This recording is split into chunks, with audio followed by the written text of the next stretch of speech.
ان کے لیے دنیا زندگی میں بھی عذاب ہے اور آخرت کا عذاب اس سے بدرجہ زیادہ سخت ہے۔ اللہم اغفر۔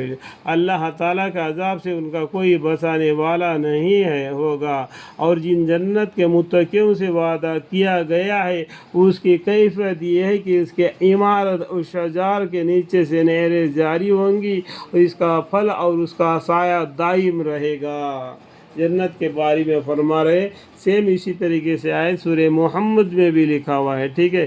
یہ تو انجام ہوگا متقیوں کا اور کافروں کا انجام دوزخ ہوگا۔ اللہم اغفر۔ یعنی اللہ تعالیٰ جنت کے طرف دعوت دیتے ہیں، جو نیک کام کرو گے، دین اسلام کے راہ پر چلیں گے، اللہ کے حکام کو مانیں گے، پیغمبر صلی اللہ علیہ وسلم کو باتوں کو پر عمل کریں گے اور اللہ کے حکم کے موافق اپنی زندگی بسر کریں گے تو ان کو جنت ملے گا۔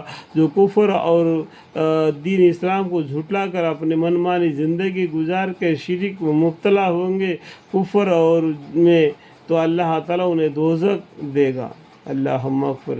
اور جن لوگوں کو ہم نے کتاب دی ہے اور اس کتاب سے خوشی ہوتے ہیں الحمدللہ، اس قرآن سے جو آپ پر نازل کی گئی یعنی قرآن، اور انہی کے گرواہ میں بعض ایسے ہے کہ اس کے بعض حصہ کا انکار کرتے، کچھ لوگ ایسا ہے کہ قرآن کے اندر بھی کچھ باتوں کا انکار کرتے، کچھ باتوں پہ وہ مان لیتے۔ اب فرمائیے کہ مجھ کو یہ حکم ہوا ہے کہ میں اللہ کی عبادت کروں اور کسی کا اس کا شریک نہ ٹھہراؤں۔ یہ حکم مجھ کو مطلب کیا ہے؟ محمد مصطفیٰ صلی اللہ علیہ وسلم کو، ٹھیک ہے۔ مجھ کو یہ حکم ہوا ہے کہ میں اللہ کی عبادت کروں اور اور کسی کو اس کا شریک نہ ٹھہراؤں۔ یہ محمد صلی اللہ علیہ وسلم کو حکم ہوا تو اس کا مطلب ہم سب کو بھی حکم ہوا ہے، جو محمد صلی اللہ علیہ وسلم کو امتی ہے، ہم سب کے لیے یہ حکم ہے، ٹھیک ہے۔ اور میں اسی اللہ کی طرف بلاتا ہوں اور اسی کی طرف مجھ کو جانا ہے۔